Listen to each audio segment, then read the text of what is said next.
நாங்கள் வந்து ஃபஸ்ட்டு இந்த டெய்லரிங் தொழில் வந்து ஆரம்பித்தது வந்து வவுனியா சிதம்பரபுரம் ஆசிகுளம் வவுனியா அங்கே தான் ஃபஸ்ட்டு ஸ்டார்ட் பண்ணி அங்கேருந்து தான் தொழில் அப்படியே டெவலப் பண்ணி கடைசியில் வந்து வவுனியாவில் வந்து கடை வச்சுருக்கிறோம். கடைன்ற பேர் வந்து மலேசியன் டெய்லரிங்.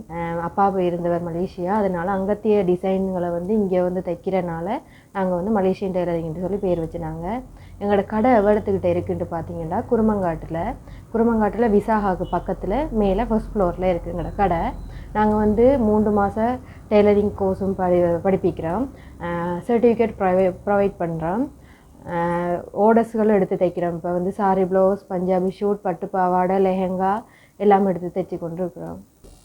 கஸ்டமர் வந்து இப்போ சாரி ப்ளவுஸ் கேட்குறாங்கடா உடனே கேட்குறாங்க அப்படின்னா நாங்கள் என்ன டிசைனில் கேட்டாலும் உடனே தைச்சி கொடுப்போம். இப்போ வந்து ஒரு கஸ்டமர் வந்து எனக்கு நாளைக்கு ஃபங்க்ஷன், எனக்கு இன்றைக்கி மார்னிங் சாரி ப்ளவுஸ் கொடுத்து இன்றைக்கி ஈவினிங் வேணும் அப்படின்னா நாங்கள் அதை செஞ்சு கொடுப்போம். இப்போ துணி எடுத்து தைச்சி கொடுக்குறனாலும் கொடுப்போம். அதே மாதிரி பர்த்டே ஃபங்க்ஷன், வெட்டிங், என்கேஜ்மெண்ட் அப்படின்னா அதுகளுக்கு ஏற்ற மாதிரி லேங்கா, ஃப்ரொக்குகள் அது வந்து 2 கொடுக்குறோம். நாங்கள் இதில் வந்து நாங்கள் ஃபேமிலியாக தான் செஞ்சு கொண்டிருக்கிறோம். இந்த தொழிலை நான், அம்மா, தம்பியாக எல்லோரும் சேர்ந்து தான் செஞ்சு கொண்டிருக்கிறோம்.